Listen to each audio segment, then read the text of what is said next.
Hi everyone, my name is Carly and I'm a counselor here at Pathstone Mental Health. Today in this video, I'm going to talk about the fear plan and how we can use a fear plan to help manage our anxiety in healthy and effective ways. So this is what the fear plan looks like. We use the acronym FEAR to help us work through our anxieties. So the first step of the fear plan is feeling frightened. This is when we start to acknowledge that our body's starting to experience anxiety. So this can be different for everybody. This is when we start maybe to feel those knots in our stomach. Maybe we lose our appetite. Maybe we feel nauseous.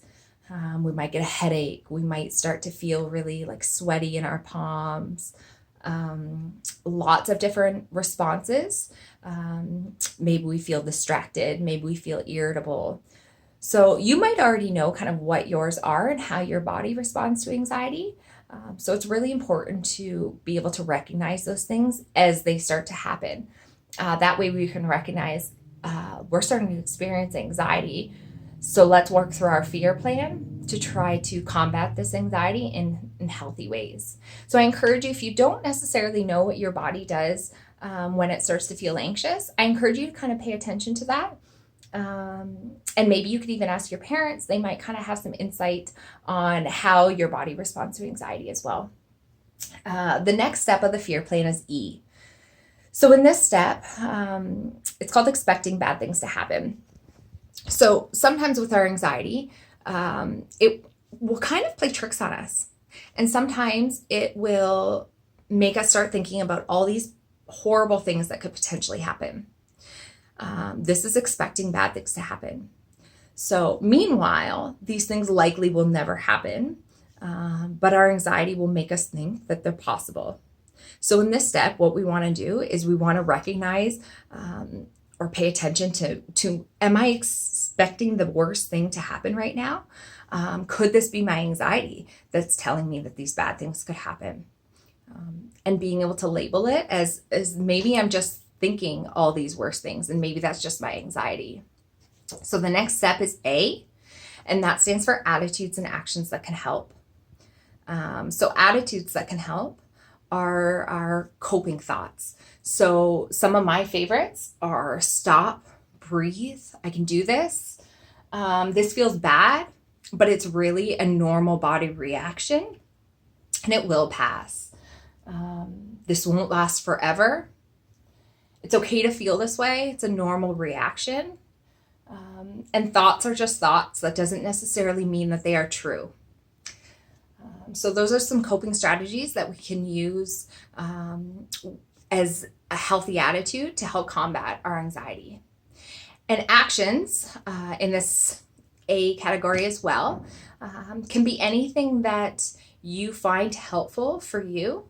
So it could be physical activity, it could be doing an art activity, it could be journaling, whatever it is for you that helps distract you, helps put you in a better space, makes you calmer. So we want to think of activities that we can do in this stage of the fear plan.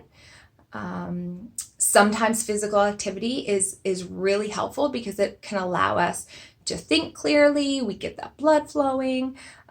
So if you're starting to feel anxious, I encourage you maybe to do 10 to 15 jumping jacks or, take a run around your block if, your neighborhood allows it, and that's okay with your family. Come up with different things that you could do so that when you start to work through these steps of the fear plan, you have some go-to actions that will help you. The R of the fear plan is results and rewards. So it's really important when we do things that are difficult for us to acknowledge that we've achieved them. So identifying this was really hard for me and I worked through it and I did it. And then reward yourself somehow. So you can come up with a list of rewards.